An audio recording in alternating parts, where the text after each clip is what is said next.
My name is Anastasia Mann, and I am the director of SPIA in New Jersey, which is the School of Public and International Affairs, Jersey-based public policy project. Today's program, Eyes on the Prize, realizing... I might have to now. This one? This thing.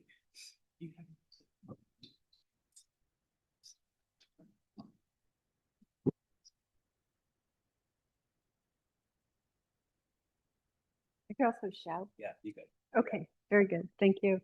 Where was I? Anastasia Mann, SPIA, New Jersey. Today's program, Eyes on the Prize, Realizing Reparations in Full, represents a joint endeavor of the Institutional Anti-Racism and Accountability Project. No. Okay, right. Yeah. Hello? Check.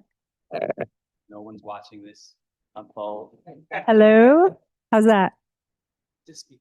All right. Since its founding in 2019, the Institutional Anti-Racism and Accountability Project has researched what works and what doesn't work to create anti-racist change.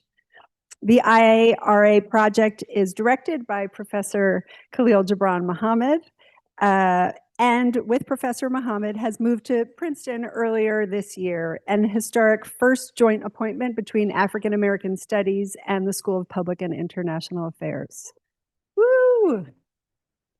Yeah, about that. Through rigorous research and real-time policy analysis, the IARA project addresses intellectual and practical questions related to anti-racist policy, practice, and institutional change. Its research is cross-sector and it is independent. It is managed by Allison Pasquariello, who put much of the mental muscle into planning this day. Yes. SPIA in New Jersey launched formally in the spring of 2023, thanks to the vision of Dean Amani Jamal, who is by far the most Jersey dean I've ever had the privilege to encounter, and based on the enthusiasm of SPIA students who articulated the wish to ground their studies in policy as it is practiced here in our own backyard. SPIA New Jersey treats the state as a laboratory within which to study the opportunities and the challenges attending multiracial democracy. In addition to students and faculty, our colleagues in this work are lawmakers, impacted communities, advocates, and organizers. We apply research and analysis to study the real-world dimensions of public policy. And our program manager, Thelma Carrera, who's here today, like me, will be happy to share more about the work. As SPIA New Jersey enters its third year, we couldn't be happier to have the IARA project here at SPIA. We share many of the commitments that will be amply evident in today's program. SPIA students have actually played a part in some of the research that you're going to learn about today. Under the guidance of Jean-Pierre Brutus and Laura Sullivan. We've had Maisha Simmons, who from the Robert Wood Johnson Foundation, come to the school to talk to students about the work, as well as Jean-Pierre. And there's just a lot of very generative overlap between many of the people and institutions that will be here today and Princeton in general, which is invigorating and meaningful. We're also proud that one of Princeton's own, Kimberly Cross, who graduated in 2025, is now a Garden State Fellow working at the Institute for Social Justice. We have here today, or will shortly have, Assemblywoman Shavonda Sumter, who came and talked to socialize the bill. And I see around many colleagues whose work is all conducted, or much of it conducted, in a reparatory vein. So Professor Nikki Sheets up there does work and is a pioneer in environmental justice. We have Mitch McEwen here from architecture, who likewise is doing path-breaking work in architecture. Fred Weary is in sociology and also is making significant contributions. So it's all very thrilling. And I just want to actually take a moment to remember our colleague, Alison Eisenberg, whose work on truth and repair was substantial and will continue to inspire generations, and is being carried forward by Skylar Gordon, who we're lucky to have here today as well. Oh, look, and Danielle Padilla-Peralta is here. So it's really a star-studded assembly with a lot to talk about. Special thanks to Brandon McKoy, president of the Fund for New Jersey and inaugural SPIA in New Jersey Policy Fellow. Brandon moves courageously in this space, emboldened by his skills as an analyst, a communicator, and a convener. Jersey through and through. He is a sage and an inspiration for those of us around the state and around the country who embrace a fact-based, justice-oriented approach to public policy. We're grateful to Brandon for his advisory capacity and planning this afternoon. The New Jersey Institute for Social Justice, which generally donated print copies of the report for attendees, which you can find out there. And finally, the event is made possible through the Robert Wood Johnson Foundation Special Contributions Fund of the Princeton Area Community Foundation. A note about the program. So we'll open with this 1 hour outstanding panel featuring some of the architects of the New Jersey Reparations Report with people who will share insights about it. Then between 2 and 4 p.m. is a great time for those of you who are, have been working on this and are excited about it, to explore the campus, to visit our new art museum, to get to know the public library. This is an interval where a small group of lawmakers and advocates will convene for a closed-door roundtable strategy session. And then from 4:30 to 5:30, we'll reconvene in this space for a keynote on the national movement for reparations. So really situating the New Jersey developments in a larger national context.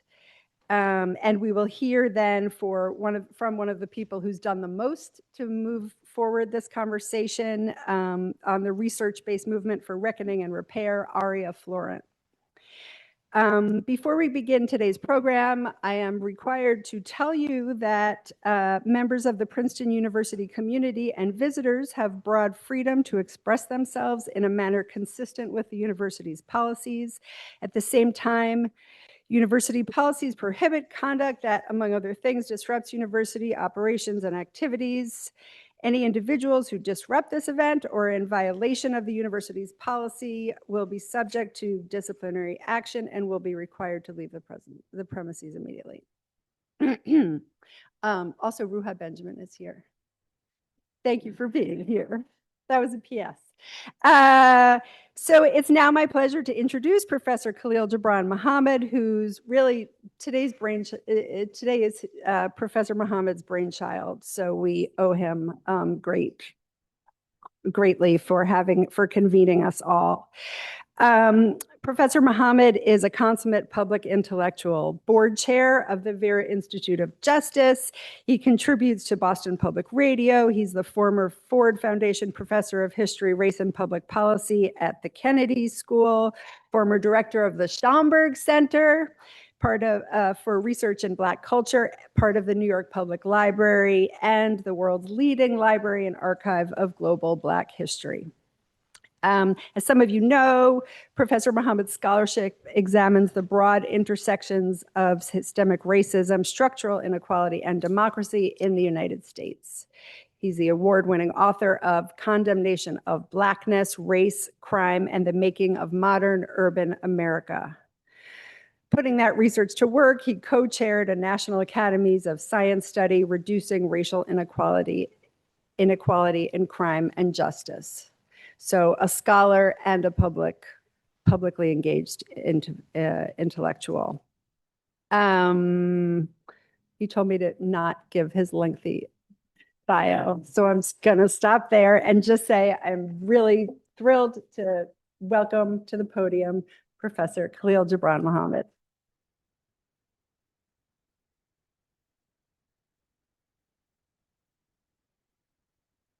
I just want to echo Stacy's introduction and welcome to all of you. I was saying to JP, who's sitting here, who we're going to hear from in just a moment, this is only the second time I've ever actually been in this room. I've passed it many times in my real first full semester on campus. The last time was a kind of proto job talk. And so it's, taking on larger than life meaning this space. But with that, we're going to keep things moving. We're going to have about an hour once JP gets started to hear from him.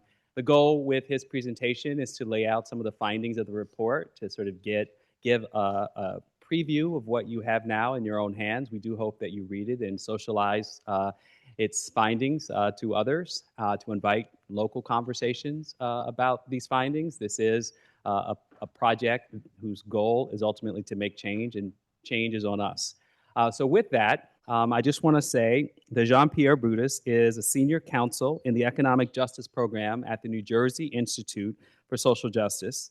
He holds a doctorate in African American Studies, he's one of us, and a JD from Northwestern University. He is a national leader in the reparations advocacy community and leads the Institute's reparations work. I can say from personal experience over 2 years, JP runs a tight ship. As co-chair with my colleague Tajania Henderson, who's at Rutgers University. We owe a lot to JP for making what amounts to a consensus study possible, and that's not easy. So with that, JP, take the stage. Thank you.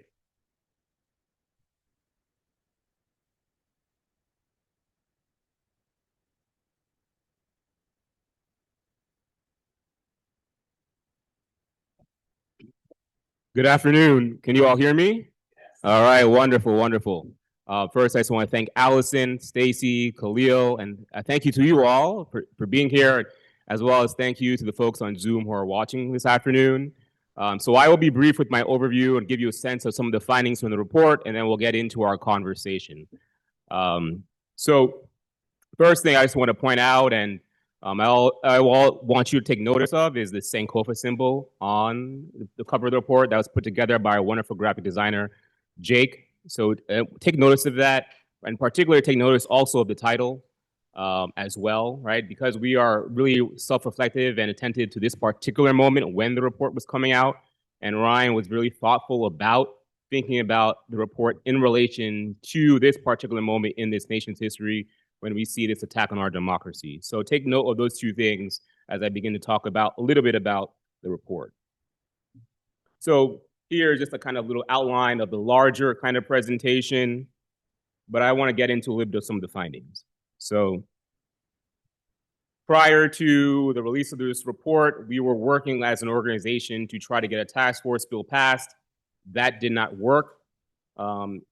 Ryan, in meeting legislators, would hear back from them, why focus on the term reparations that made people uncomfortable, like viscerally in their bodies, right? So why not use an alternative word, something like a racial sort of, anything but, reparations, essentially sort of like a wealth disparity task force, or even better yet, a Black Lives Matter task force, but anything but reparations, right? So we focused on using the term "say the word," right?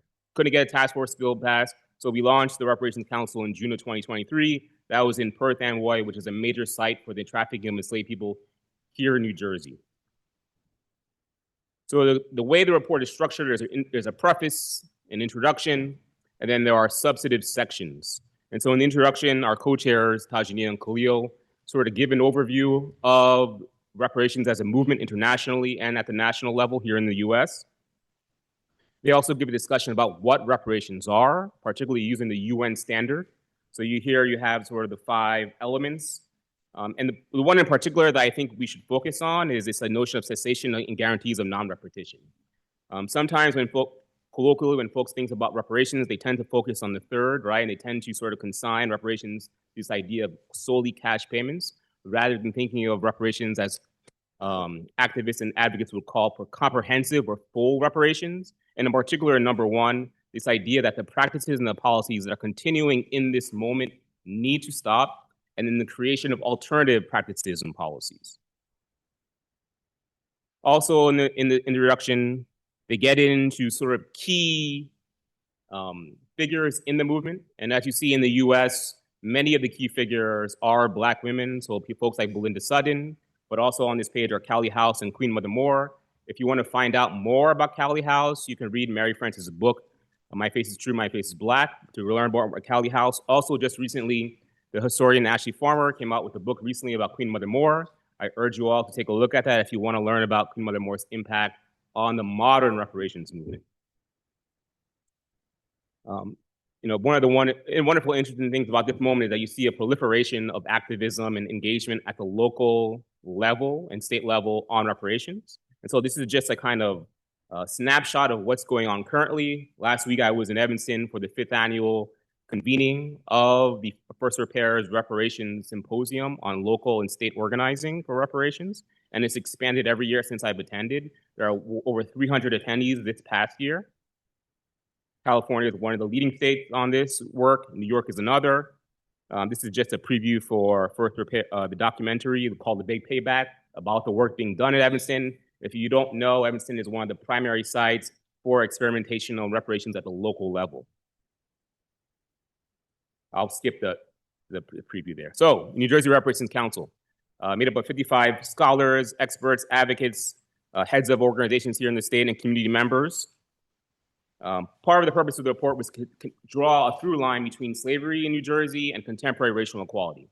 One of those key manifestations of racial inequality in New Jersey is a $600,000 racial wealth gap, which is one of the largest in the country, if not the largest, compared to the national, which is about $200-something thousand. So it's a massive here in New Jersey, right? And there's a direct line between the beginning of enslavement here in New Jersey in 1630, where in 1664, when the British took over the colony from the Dutch, they created a racist system of property distribution in which white settling families were given 150 acres of land for each enslaved person they brought with them, an additional 150 acres of land. So the English would try to incentivize slavery, a sort of quote-unquote slave bonus, by giving enslavers who came from Barbados a reason to come to New Jersey and bring enslaved people with them. Historians, particularly members of our council like Elaine Buck, have called New Jersey the slave state of the North. Another way of putting this is that New Jersey was a slave society. New Jersey has also been called the Georgia of the North because of its dependence and its reliance on slavery.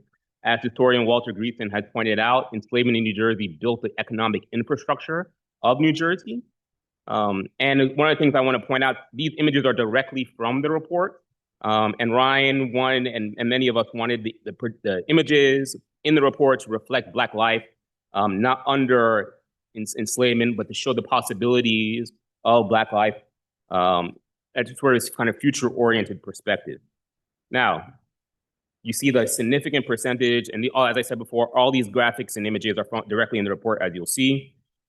Part of what we wanted to demonstrate was, with these infographics, was how significant the population in New Jersey was enslaved in relation to the other states in the North.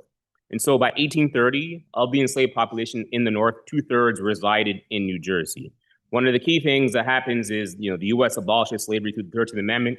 New Jersey only ratifies it afterwards in 1866, right? And there are still enslaved people in New Jersey at that time. You see the significant increase. What happens in 1804 is that New Jersey passes a quote-unquote Gradual Abolition Act, but that's a misnomer. Really, it was a system designed to pay enslavers reparations.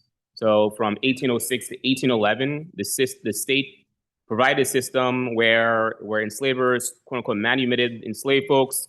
They were provided with fees for basically losing their property. This was a significant weight on the state's budget, so much so that in 1 year, it was close to 30% of the state's budget. The state had to end the program because of how valuable enslavers valued enslaved people's labor. Also, one of the things we wanted to highlight was Black resistance to enslavement. And so there are towns like Timbuktu, named after places in Africa, in which enslaved people organized. So when enslavers went up to the North to try to kidnap people who had freed themselves from enslavement and fled, they would send enslavers right to the North, and New Jersey was the only state in the North to support the Federal Fugitive Slave Act. This is one example of Black people organizing against kidnappers coming up to try to take Black people away. Here are some of the depictions of Black life that we wanted to show. So, and as the report goes from enslavement in New Jersey, then to segregation in Jim Crow, where some people would like us to prefer to call it racial apartheid because that is a crime against humanity that doesn't have a statute of limitation. And in that period, New Jersey also engages, yes, in separate and unequal facilities, particularly in leisure spaces, like on beaches in southern New Jersey. There's also documented lynching in New Jersey. The Equal Justice Initiative has this memorial, but also here's one of the signs talking about the racial terror and violence underpinning these policies and practices. And that's something also that we wanted to get through in this report, is the amount of violence that's shot through, that is underpinning what people call policies. That's kind of like a kind of euphemism for the kind of violence, right? Day-to-day violence, the quotidian violence that marks racial regimes. So also there's tremendous housing discrimination, racial restrictive covenant. Here's an example, right? Preventing Black people from participating in avenues for building wealth, right? This is one of the avenues, both federally sponsored and state sponsored. And here is what folks are, understood as redlining, the denial of investments in certain communities, right? This part of the policy, both at the federal level but administered by the state, is that racist policies racism was fundamentally part of the economic policy to preclude investment in Black communities. And so we have demonstrations of that in different cities, and here's Atlantic City. And also this is the beach on demonstrating the relationship between segregation and then also leisure. Taking from that period from the 1860s to the 1950s, we also talk about Dr. King's involvement in New Jersey, his experience in Maple Shade in 1951, where after on a Sunday service, he went to a bar with some of his friends, tried to get service.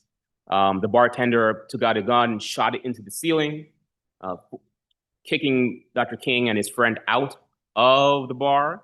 And Dr. King and his friend had sought to file civil rights charges. They were not able to get other people who were attending the bar to serve as provide testimony and could not bring a case. But essentially, Dr. King and his friend followed this as Dr. King's first civil rights act, first civil rights engagement. So the two New Jerseys. One of the things that as we were doing as part of this project was to lay the groundwork for contemporary racial inequality. Sometimes folks are given stats about racial inequality without the context, without what were the processes, the practices that produced all of these statistics, right? All these kind of disparities. And so when we talk about modern New Jersey, we now have the history to give us context. Rather than think of this report just as a history or a history of the past, we should think of the history as of the present. Another name for that is a genealogy. And so one of the things that we do is now giving the context to all these statistics that give texture to life, Black life in New Jersey. And so we see the gaps in individual net wealth, life expectancy, median household income, all right? And this, I just want you, I'll land that for a second. All right. Around incarceration and policing, people shot, what people call over-policing, but being shot by the police. And we end with the kind of story that New Jersey tells itself, or another way, the kind of narrative power building that the state has and historians have done to downplay, dismiss, or overlook the role of slavery in New Jersey. And so you see official government reports that either don't talk about enslavement in New Jersey when talking about Black life, or dismiss it as being a kind of lighter version of Southern slavery, right? And its attempt to sort of exceptionalize New Jersey. And so Marion Thompson Wright is one of the leading historians of enslavement in New Jersey, and without her work, we could not do this work, and so we wanted to pay credit to her. And at the end of the report, we have close to 100 policy proposals, which are directly tied to the harms in the report. And part of the purpose of the policy proposals are to establish a New New Jersey, where Black people can thrive, where Black people can flourish, where Black people can win, and Black people can finally be free, right? Another way of putting that is and I think this is sort of underestimated, or because we're living in this moment, it's hard for us to have this perspective, but we are living in a world that slavery made, and we would like to live in a world that reparations made.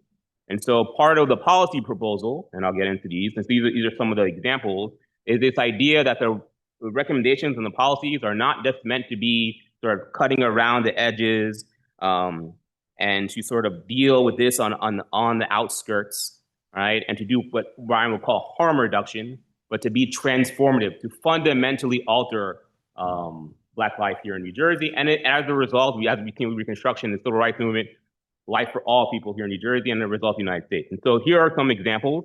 We start off with our democracy recommendation, particularly because of the way in which you see the Supreme Court has a kind of this kind of radical in a conservative sense or a reactionary understanding of the purpose of the 14th Amendment. We want to reclaim the racial justice imperative of the 14th Amendment. And so that's our first recommendation about having a state level 14th Amendment. We also call for, yes, direct payments, different kinds of direct payments, because that is part of reparations. But all of our policy proposals fit the kind of 5 elements of the UN standard. And we address all different kinds of aspects. And our policies range in some ways for what folks can call operational, the things that can be done in the short term in this moment, and then aspirational, where we lay the groundwork for this kind of broader vision. You can take a look at the report to find out more about these recommendations, but they are each directly tied to the harms that we found in the report itself. And so each of the recommendations has a kind of explanation, has citations, and then links back to the harms themselves in the report. And then also now we are engaged in a post-report rollout, right? The work does not stop. As I told folks when we launched this council in 2023 in June, on Juneteenth of this year, and now the work ended once one phase began, but the work just begins. And now we are in the rollout phase of doing more organizing, more in public base building, engaging different communities around the state, more public education events. We're also engaging in narrative power building work and narrative change work, including building out a dynamic website for this report, also an animated explainer video with the artist Molly Crabapple. And then we're also engaging in advocacy, working with legislators to turn the recommendations into actual legislation and to move that forward. And so here are some of the examples of some of the work that we're going to be doing and we're in the midst of doing at this moment. All right. And that's it. So we're going to get into the broader discussion, but I just want to give you a very brief, quick overview. Hopefully you get a chance to take a look further into the report itself and get more context for what's in the report as part of this discussion. So thank you.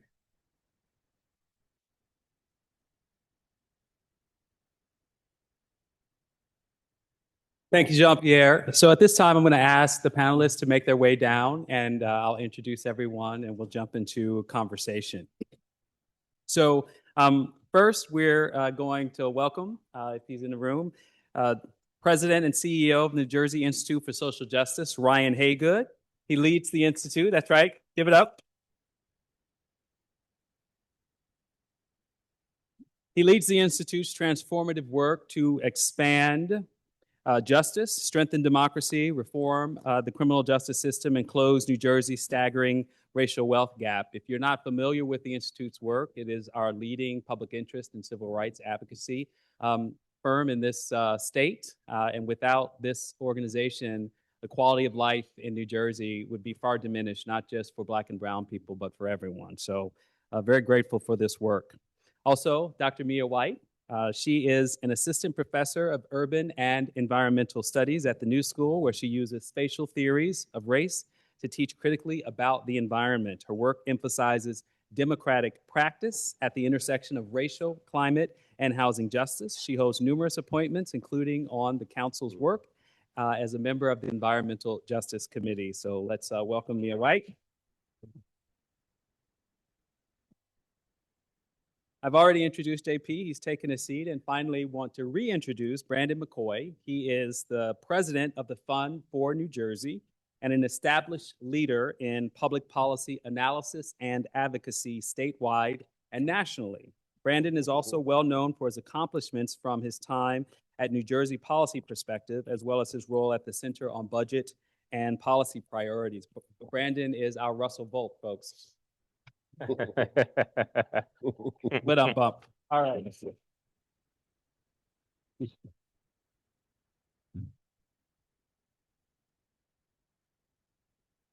All right. We're going to have a conversation which advances. I'm not sure this is working. Got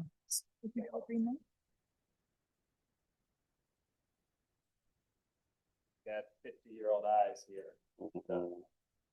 I don't see a light. Do you guys have a light on your end? Green light. Yes, it's green. Hey, I do. green light. I have one. You want to switch? Mine's not working. This is not working either. Is yours working? Hello? Oh, yeah, it's working. Testing. Test Hello, hello. yours, test yours again. Hello? I'm Hello? gonna I think this is kind of working. No? Oh dear. We still hear you though. Yeah. Yeah, you can hear me. Yeah. Bad. There you There it go. is. Juju. That's it. All right. So we heard a little bit from the presentation about the kind of making of the report, the movement that resulted in the report. But I want to start off with Ryan Haygood. As we know, there's no pathway to any process of reparations, including truth-telling, reckoning, any form of policy transformation without moving people. At the end of the day, so much of the work that has to happen has to run through a legislative body. And in that context, I want to start off by really asking Ryan to give us, this is the only time today where we're going to get a more granular sense publicly of the local scene. And so JP gave us some context for the Say the Word movement, but maybe as candidly as you can, lay out the difficulties in a blue state of pursuing an agenda where we're still captured by white median voters as the ultimate decision makers as to what we can do or can't do, even when Black folks are in the state legislative body as Democrats.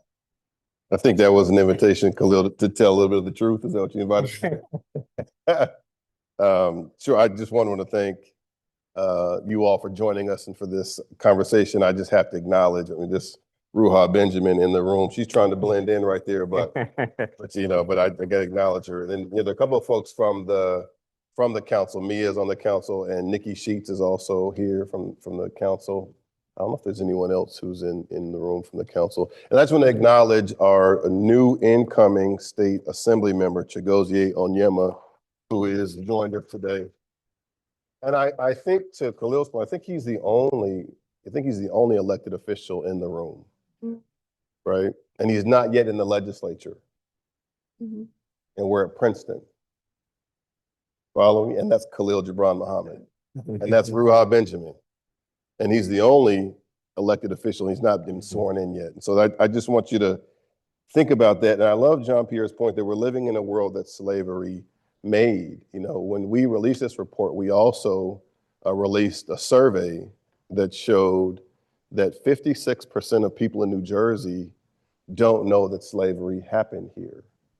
And so what does it mean to live in a state that was made by a phenomenon, that was profoundly shaped by a phenomenon, including the founding of this here august institution, right? That it was the profit from slavery that helped to fuel the early establishment of this here Princeton University. What does it mean to live in a state profoundly shaped by a phenomenon that people don't know happened? So I just quickly, Khalil, will tell a story that I think makes the point. I tell it somewhat in jest.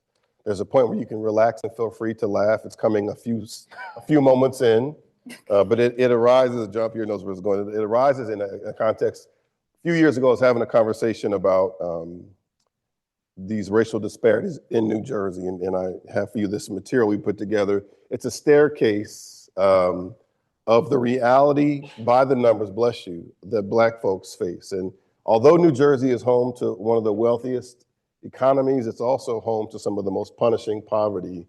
And although we have some of the richest racial disparity, we also have existing alongside it some really entrenched, deep racial segregation. And Black people in New Jersey confront some of the worst racial disparities in this country.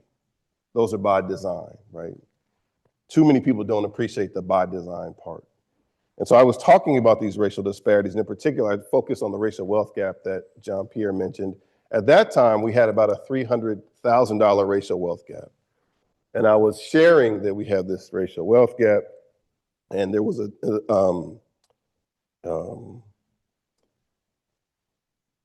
I think a kind-hearted, middle-aged white gentleman who was like near the front, and he was having this really visceral reaction to these numbers. And I already knew, I've been doing this for a while, I already knew that he'd be one of the first questions, and I could tell from his reaction what the question was gonna be about. And so I shared that at that time, New Jersey has a $300,000 racial wealth gap. It was like $322,000 median net wealth for white families, and it was like $5,900 for Black families. This incredible prosperity along this incredibly punishing poverty. And so when I was finished, he raised his hand and he said, wait a minute. So those numbers, like, where did you get those numbers? And I shared with him. So right, what he's doing, he's questioning the credibility of the numbers, Khalil. And I said, those actually came from, at that time, a recent report. You could find the sources at footnotes 27 and 28 to assure him that we weren't just, as young folks would say, capping. Like, these were actual numbers, right? And he said, okay. So then he said, okay, so I'll credit the numbers. Then he goes on to explain what the numbers show.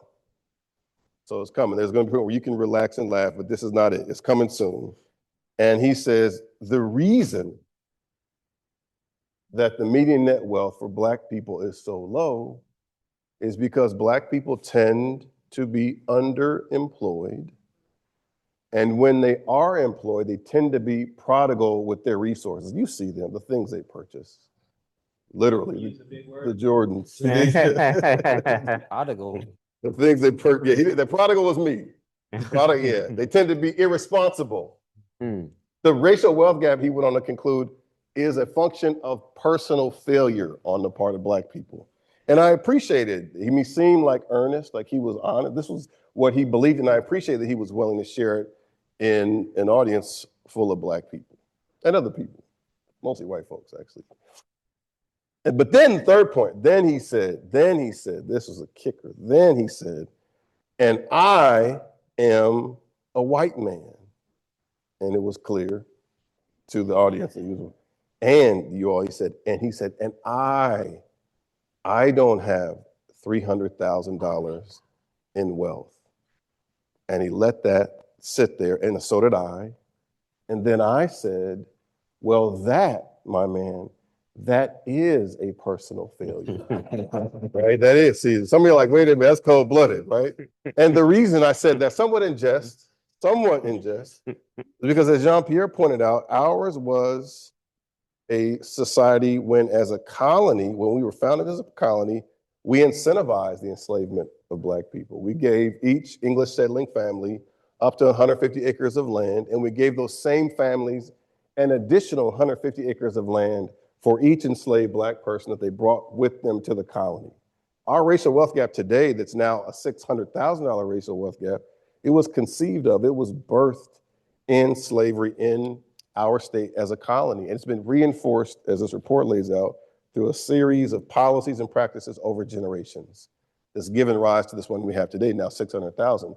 All that matters because if you divorce the history from the present day numbers, then you're left with our guys' assessment that what these numbers reflect is failure on the part of Black people, is personal failure. And if we would just do some things differently, work differently, spend differently, make different choices, we could close the racial wealth gap. Nationally, to close the national racial wealth gap, which is a fraction of the size of New Jersey's, it would take Black people 228 years to amass the wealth that white families have today. And I've seen Black folks, Black women in particular, live a long time. But I have not seen, except in the Old Testament, folks living several hundred years. And so the reason why this work was so important, I'll get to Khalil's point, almost done, is because we live in view of a reality, as Jean-Pierre mentioned, that was profoundly shaped by slavery, and too many people don't know it happened in a state like New Jersey, where we get this benefit of this veneer of progressivism.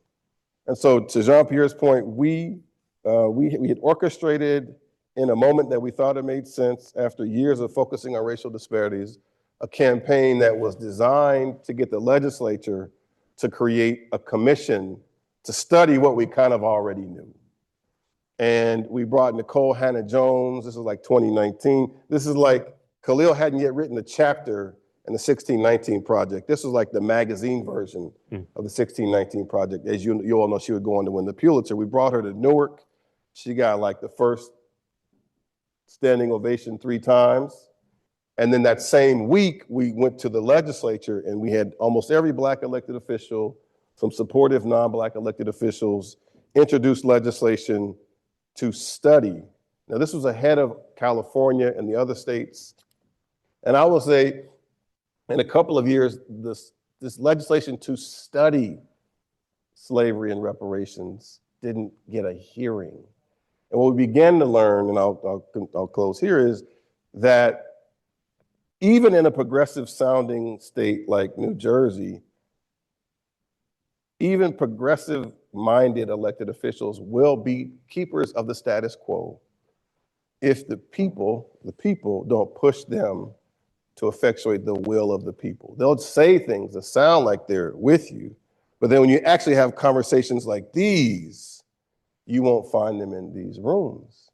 And you begin to know you're winning when you have these kinds of conversations and they can't stay away from them. And so now that this report is released, we've been doing a lot of work, town to town,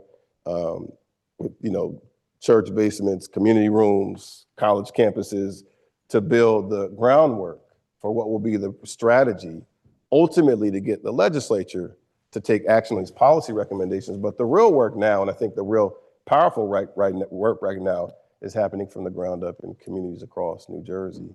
And we'll know we're effectuating their hearts and minds when they begin to reach out and say, hey, so you were saying you wanted to do this, the word reparations? Yes, and they won't be doing it in hushed tones. The last thing I'll say is we've seen, this is probably the hardest conversation to have around reparations. And we know this because 5 years ago, you remember, there was this fierce debate in this country about whether Black Lives Matter, right? And folks were like proclaiming that undeniable truth that Black Lives Matter. And then people were pushing back, well, what does that mean for other lives? And then you saw quickly, somehow, following a series of a pandemic, the murder of George Floyd, you saw bumper stickers. Remember those? Mm-hmm. Yard signs. You saw streets renamed, proclaiming Black Lives Matter. The country moved quickly to Black Lives Matter and proclaiming it, but we've never really got to what does it really mean to make Black Lives Matter, really? And I don't think you can have that conversation without the conversation about reparations. Thank you. I'm gonna come up with a quip, but it failed me in the moment. This is still not really working, so I'll tell you. So I want to share in transition. I'm going to ask a question of Mia, and I'm going to pick up on something that JP mentioned in passing to connect with what Brian described in terms of the broad context in which this report was created. And that is that so often the conversation has been stuck on slavery. Mm-hmm. You might remember Mitch McConnell, then Speaker, or I should say Senate Majority Leader, said that we don't need reparations in 2019 because we've elected a Black president. I mean, mouthed these words to say, which of course might sound ridiculous, certainly maybe in this context, but very much speaks to the kind of very narrow, limited vision that most Americans have about what is owed to Black people. And of course, in that sense, something that happened a long time ago has long been replaced by the successes of the civil rights era, for which the Party of White Supremacy, formerly Democrats, now Republicans, in my opinion, are taking credit for that national story. So one of the things this report goes to great lengths to do is to connect these dots all the way to the present. And I just want to emphasize how important it is that at least two committees, the Health and Environmental Committee, spent a great deal of time looking at contemporary data. The story of police violence is not a story of Klan-connected violence in the 19th century or slave patrols. It is also the story of excessive use of force in this state and the long, deep, entrenched patterns of police brutality and racial profiling, right up to the New York consent decree, of which the New Jersey Institute itself was a monitor of and recently released from. So my question is for Mia, who is a scholar of contemporary racism and who spent a lot of time, 2 years, working on this report. You specialize in community land trust and reparations. This is one of many angles that matter to the conversation we're having today. Can you tell us about work you did on the report, specifically that would help to illuminate some of the ways in which our present, the New Jersey that we will all get in our cars and traverse later today, is connected to this long history the fight for reparations? Thank you. Thank you so much for the question, Khalil, and thank you to everybody here. Hi, JP. Ryan, you mentioned the Old Testament, and I loved that you did that because we're in an institution of higher ed, but we're really not supposed to talk about prayer or spirit or aspiration. And I want to begin my remarks by grounding it in that. Of course, no one here would know, but I spent the earlier part of my childhood raised by my grandma, may she rest in peace, Belle Walker, and she was very close to the Bible, Black Southern woman, and we prayed a lot. And I bring this up because I think that the nature of the work that we came together to do over these 2 years is absolutely intellectual. It's beautiful intellectual work, and I'm going to talk about that in a moment, but it's really, it is prayer in action in the sense that we are thinking about moral injury. We are thinking about that geographically over time and over space. And it's something that we can't let people take away from us, especially those of us in higher ed. We're constantly bombarded with attacks on the legitimacy of our intellectual approaches. And we need to embrace stalwartly that our intellectual motivations are energized by much more than simply what dead white men have written about, however intelligently they have gone about doing so. You talked about the staircase of realities, and you talked about by design, and these are all words that harken back to the work that we did on the Environmental Justice Committee. You know, I'm not, faculty drone on and on, so I want to keep my comments short. But what I do want to say is that if you are unfamiliar with the incredible work of frontline leaders in the environmental justice movement, this is your opportunity to search it up right now, environmental justice movement, and read about the incredible work, which is Black history in action, work of people around the world and around the United States. But a key intellectual conceptual framework that we worked on in our contribution to this book has to do with the idea of cumulative impacts. And I raise this idea of cumulative impacts because you talked about a staircase of realities by design. We worked really hard to situate the spatial succession of Black communities, the development of Black communities, where and how they were placed in a context of settler enslaver political economies. In other words, settler enslaver plantation political economies oriented where Black people could live and settle. And that may seem like nada to all of you, but this is so important to say. This is geographic knowledge, this is Black knowledge, this is Black history, and it's obviously and importantly environmental justice history. It is the kind of knowledge that I think that we need to think about as entangled knowledge, entangled with the fight for housing justice, entangled with the fight to desegregate our spaces in our communities. And there's a beautiful, wonderful scholar, Tiffany L. King, who has written a fantastic book called Black Shoals. In case y'all don't know it, please do check it out in the vein of Black geographies, which is where I work and teach. And the idea of the book is to think about the shoal, S-H-O-A-L, as a kind of metaphorical concept. A shoal is basically a submerged sandbank, okay? And so the idea here is to imagine the shoal and to ask yourself, is the shoal land or is the shoal ocean?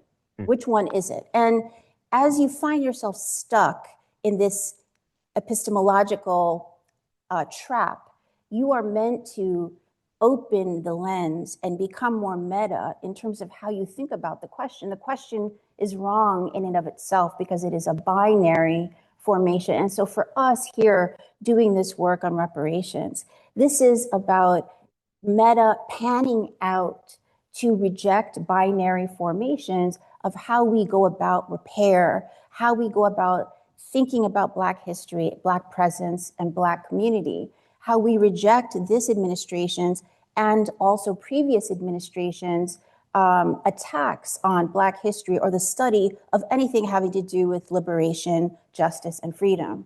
And so this is it's very important to me because at the institution, my own beloved institution, the New School, you may be aware that we are struggling with some various attacks on our institution, and we're moving through a shoal of our own, a transformation of our own that has to do, of course, with a panoply of things, but also on attacks on anything having to do with Black study and or the study of freedom and justice. So I am here with you giving thanks to be in community with you, because it is in this kind of conversation that we together say the first Reconstruction failed, the second Reconstruction failed. What are we going to do, each one of us here listening, to contribute to the third Reconstruction? Thank you. Awesome. While Mia was talking, I couldn't help but think how the economists are missing in this conversation. They have so much to learn about the shoals, making sense of the world that we live in. So thank you for that beautiful metaphor and grounding us in the non-binary realities that we struggle with and struggle to overcome. So I want to turn to Brandon and talk a bit about the relationship of how we think about change moving forward. And as a funder and as a state policy expert, I wanted you to kind of kick us off with thinking about how you individually understand the relationship of the reparations movement to the political and policy climate in this state. I jokingly described you as our Russell Bolt Project 2020 something for a reimagining what justice in a sustainable future looks like, so that our progeny will breathe clean air and drink fresh water. But there really isn't anyone, or not too many people in the room, who have dedicated as much time as you to thinking about how to make sausage, like not pork roll and scrapple, but high quality sausage in this state. So just spend a few minutes, inspired by the report, and share with us how you think about what's possible in light of this moment in the state of New Jersey. Yeah, no, I really appreciate that. Thank you for that framing. First off, I appreciate being here. I'm only in this chair because the person who was supposed to join you all, Assemblywoman-elect Katie Brennan, she actually came down with the flu last night, so she didn't think it prudent for her to come and be patient zero and share that with all of you. But she sends her regards and, of course, her support for this work. I actually met her. I've known her for now 12 years. We met on the first day of grad school at Blaustein at Rutgers, policy graduate school. And so have had a long relationship together, working on these things in tandem. But I think the state of New Jersey, and Ryan already sort of alluded to it, with sort of having this sense of itself as being incredibly progressive and blue, and therefore that just means certain things about our goodness. But if anyone's been paying close attention to some of the news recently, you would have seen last Monday there was a bill in the Senate, rather, excuse me, where Senator Andy Kim, who's one of our junior U.S. senator, actually took time to come to the State House to testify because the bill was attempting to sort of reduce the powers of oversight of the state comptroller. And the state comptroller has done a great job of unveiling waste, fraud, and abuse, and poor behavior and poor actions by public leaders and employees and offices. And in a variety of ways, right now, there's a movement in New Jersey that I would call sort of our Democratic Spring. Senator Kim sort of helped with that effort of helping defeat the ballot line through legal action last year, which gave the political parties a lot of influence, if not outright complete power over who would win primaries. And so now with the ballot line mostly defeated, we get to have an Assemblyman-elect Chigozie who can actually run without having to kiss the ring of party leaders and represent his constituents. And so because of that, you have sitting elected officials now trying to figure out how do we entrench our power in other ways, given that now we have to actually run for office. And so this effort with the comptroller's bill was trying to figure out, okay, can we limit this independent oversight office and sort of bring that under our guidance so we can control who's doing the oversight of us. And Senator Kim got a frosty reception. There was a lot of yelling. It became a national story. He was on CNN last week discussing it. And it was another instance of New Jersey living up to a very poor reputation of incredible corruption in a modern age where that type of corruption doesn't really take root as much as used to. It's a sort of a Tammany Hall style of corruption that most states have. Everyone has political corruption to a degree. But in my previous role, the Center on Budget, I got to travel the country a lot, talked to a lot of folks in different states. And when I talked about New Jersey government, I got a lot of slack jaws. Right? I got a lot of folks saying, you gotta be kidding, that's cartoonish. And so to endeavor to advance something as incredible and sort of justice forward as reparations, amidst the landscape where there's incredible political corruption, mostly with white male leadership directing it, it is quite the challenge. But I think, given that we are in sort of this new era where folks can run for office without having to, be pre-approved by legislative leadership, there is more, it is more easy for folks to pay attention to what's going on thanks to social media, for good and for bad. There's an opportunity to really say, well, what is it that we're actually trying to accomplish here and what do we want our state to be? And, Ryan, you told the story that you just did, but you told other stories about, legislative leaders sort of blanching at the name about the term reparations. There was the development of the Wealth Disparity Task Force by Governor Murphy, which was his way of doing something without doing what you wanted him to do. I was on the task force because I was like, well, let me at least hear what's going on, And it was an interesting exercise, and there were a lot of good things that came about of recommended for a very long report that was released on a Friday afternoon.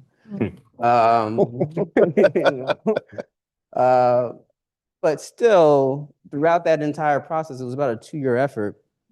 We were not able to get to the meat of the issue of really fully acknowledging the breadth and the scale of slavery in the state, the general scenario of disparaging and sort of terrorizing Black communities in New Jersey and what that looks like and what that means. And therefore, what does that do to our culture, to our sense of ourselves, to our economy, so all the things that it means to be a New Jerseyan. And so I would like to see, obviously this work has been wonderful to have. This is a tremendous piece of reading that everyone should. I mean, it is thick, but it's worth your time to read through it for sure. But sometimes I sort of, to be honest with you, I am surprised at why there is such a reaction to the word. We have seen reparations implemented for a variety of communities. We've seen reparations in this country for Japanese Americans in the wake of the Pearl Harbor bombings with Japanese internment. It was Ronald Reagan himself who signed a bill in 1988 that provided $20,000 to survivors of Japanese internment. And there were other reparative reforms advanced for folks who were victims of that. There's reparations in Argentina for victims of human rights abuses under military dictatorship there. There's reparations in Canada for survivors of a program that removed indigenous children from their families. Reparations in Chile for violence under Pinochet. So the idea that this is some far out there idea that, it's just too much for us to handle, I think in some ways it's true for sure. As you said, 56% of the residents of this state are not aware of New Jersey's experiences with slavery. There is definitely a need for public engagement and public education, but let's not coddle people. Let's not infantilize people. And let's treat people like the adults that they should be.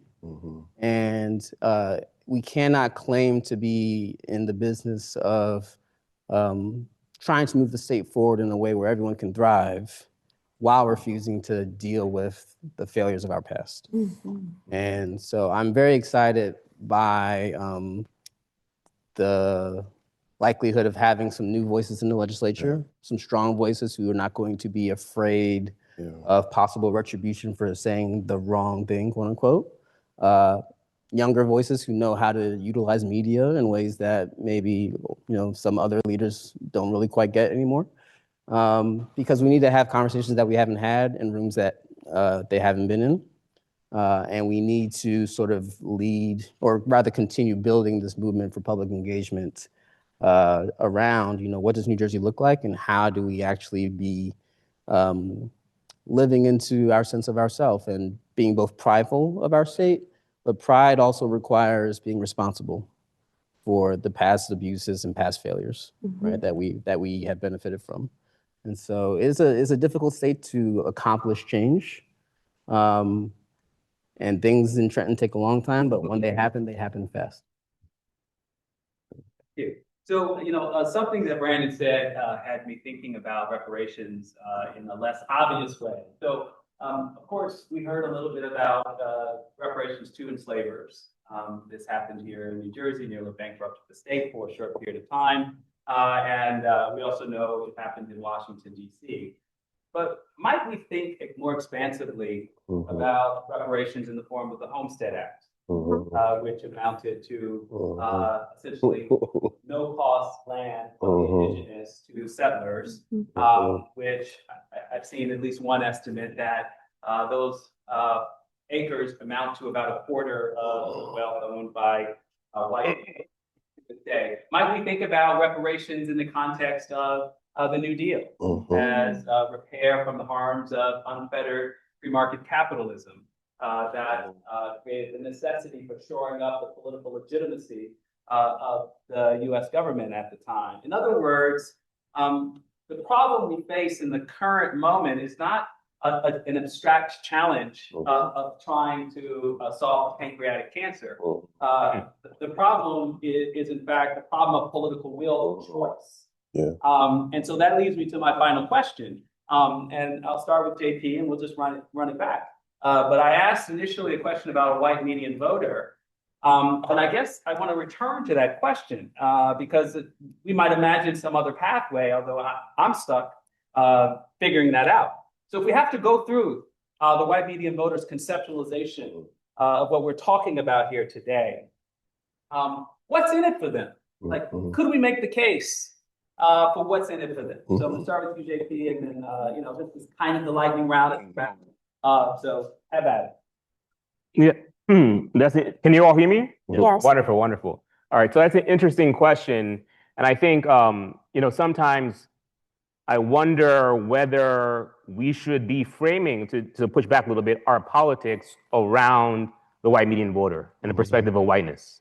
And another example of this would be, for example, you've seen zombie films, hopefully? Yes. Right? And sometimes in a zombie film, the perspective is always from the perspective of the human beings, right? Rarely do you ever see the perspective of the zombies themselves. And I would ask you to take a look at Richard Matheson's I Am Legend, right? And in that book, one of the things that happens in that book is that you see towards the end the perspective from the folks that you call the vampires or the zombies, in which the quote unquote humans left, which the last human who is blonde and blue-eyed, realizes that he is the block to the revolution, right, to the new world. And so we talked about sausage making and this kind of prosaic way of doing politics, but I want to go back to Mia's point about this kind of religiosity or spirituality around politics, right? Particularly because, I was in Edmonton last week with Aria and many others who are part of the reparations ecosystem. And I was in a panel in a Baptist church, and Marcus Anthony Hunter, who is the sociologist at UCLA and now the chair of sociology at Howard University, but also is the person who coined the term Black Lives Matter. Marcus was about 3 years ahead of me in graduate school. And the reason why I bring this up is because before each of us spoke, he would play a piece of music, all right? And he played Bob Dylan, he played the Gap Band, he played Stevie Wonder. And I bring this up because it reminded me of one of the first people I met when I first went to Evanston, a professor by the name of Richard Iden. And I bring up Richard because He's one of Richard's one of the kindest people I've met, but also because Richard wrote a book called In Search of the Black Fantastic, right? Talking about the role of popular culture. Richard was also a DJ and political scientist in relation to Black politics. And there are some people like Adolph Reed and others who condemn this idea that Black politics is somehow distinct from other forms of politics and special. But when we talk about the spirituality, we talk about this cover, about the Sankofa, this idea of going back and getting it, thinking about those who came before us, there is an element to mobilization around things that are related to Black freedom and Black life, in which we must take the perspective of those around Blackness, and rather than thinking about how do we get the white median voter to see what is in their interest, right?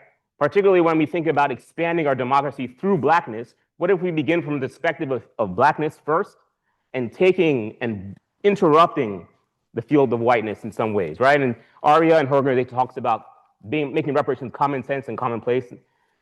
Many of you who are in policy work think about this as shifting the Overton window, right? From policies that are on the edges and to the middle. But I like to use a different kind of orientation or language. I like to invoke the thinker Stuart Hall and his thinking around common sense and this idea of good sense, right? We think about this moment as being flat in this imposition of authoritarianism. But to use this language of topography, there are always opportunities for interruption, for creation, right? And at this moment, when we see this rise of fascism, authoritarianism, there is also this bubbling, this experimentation around reparations on the state and local level.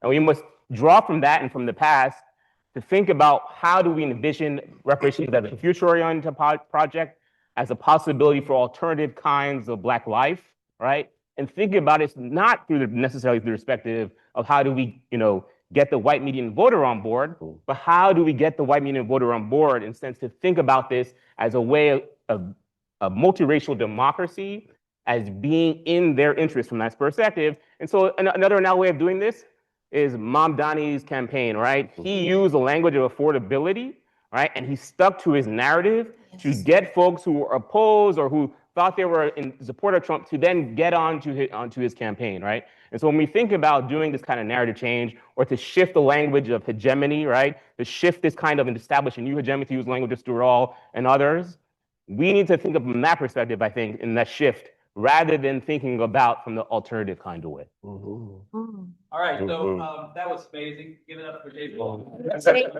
Yeah. We need more time on the white median voter. So my question to the remaining panelists is, how do we get the Black median voter on? Oh, right. Oh, wow. Yeah. I don't make this statement as like a political statement, but I think the last governor's race is illustrative. So you all know there was the governor-elect is Mikey Sherrill, a Democratic candidate. She's running against Jack Ciattarelli, who was not just a Republican, but was someone for whom Donald Trump was campaigning. So those are the choices, right? I won't say anything about the merits of their candidacy, just to say that one was supported by the president. Right, there's that. And Mikey Sherrill wins that election, as her predecessor, current Governor Murphy, won the election. Neither of them won the majority of the white vote. Both of them won near unanimous support from Black voters. It was 94% of Black voters who voted for Phil Murphy. And this time, 94% of Black voters who voted for Mikey Sherrill. A vast majority of Latino voters and other voters of color for Mikey Sherrill gave her a 500,000 vote advantage, which powered Mikey Sherrill into office. About 46% of white voters supported Mikey Sherrill. And so it's not, I'm trying to think, Professor Muhammad, if there's ever been a movement for racial justice championed by the majority of white people. And that one escapes me, Ruha Benjamin. But what we do know, to Jean-Pierre's point, is that there are moments, particularly when there's a push for things like a multiracial democracy, which are led by people of color, and you do get supportive white folks to join.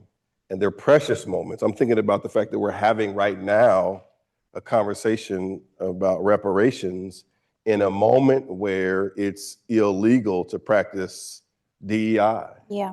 Right, where companies and institutions and even racial justice organizations are scrubbing from their website and their missions, such words as Black, racism, slavery, all the things, right? And so we're having this conversation, I think, speaks to this precious moment that we're in to lean in boldly. And I just want to say really quickly, we've seen this happen around racial justice movements in New Jersey recently. 5 years ago, we built this campaign called 1844 No More. It was a campaign that was focused on restoring the right to vote to people with convictions.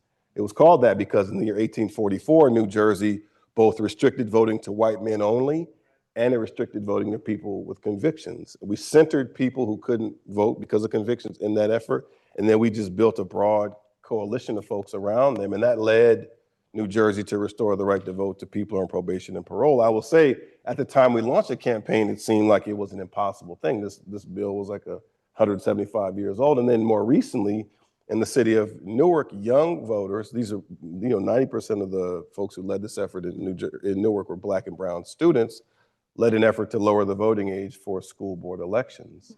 And so I love that we're having this conversation here because I do think these movements are inspired by young people. There's a thing that happens, young people, when you get a little older, if you get a mortgage, if you're blessed to get a mortgage or even a car payment, your politics somewhat change a bit, right? It's fair to say you're thinking about the things. When you're not constrained by those things, you're freer to be who you really are. And movements like these rely on fierce advocacy, a fierce boldness, an unapologetic approach to movement. Last thing I'll say is it's inspiring. We have new people into the legislature. I don't want to belabor the point that Chigozie is now in the legislature, but there are legitimate, actual, progressive-minded, actual progressive-minded elected officials like Chigozie who come into the legislature with a heart for issues like reparations. And so last thing I'll say is in February, he doesn't know it yet, but Chigozie will be introducing legislation that it will be sort of framed as, he's still thinking about how it will go, but it'll be framed a little bit like a Truth in New Jersey push, right? Thinking about how nationally the president is trying to scrub exhibits from museums. There's an attack on things people can see and learn.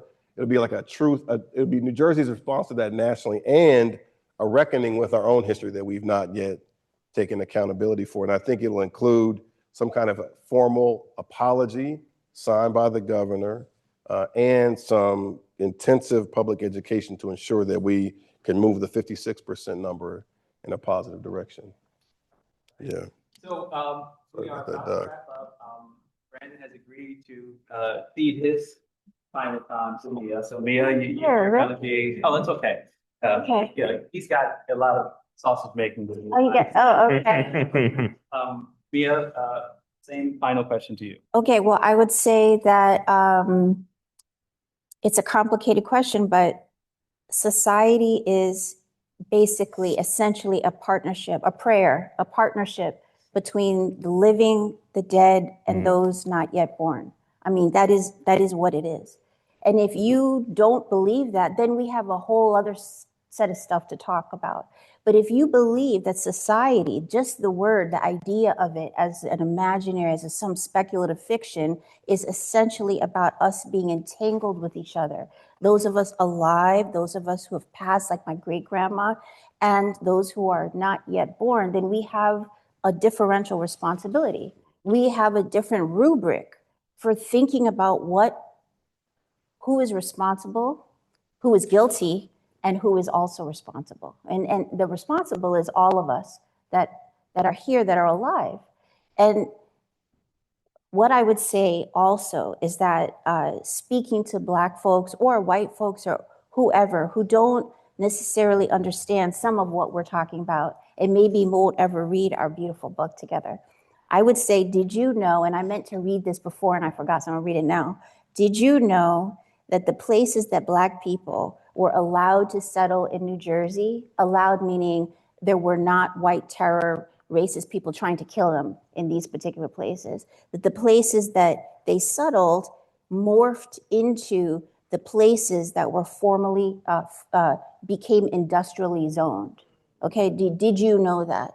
And what I mean by that is those are the places that disproportionately host sludge facilities, scrap metal facilities, landfills, medical waste facilities, hazardous waste facilities, other sources of air pollution, recycling centers, transfer stations, and sewage treatment plants.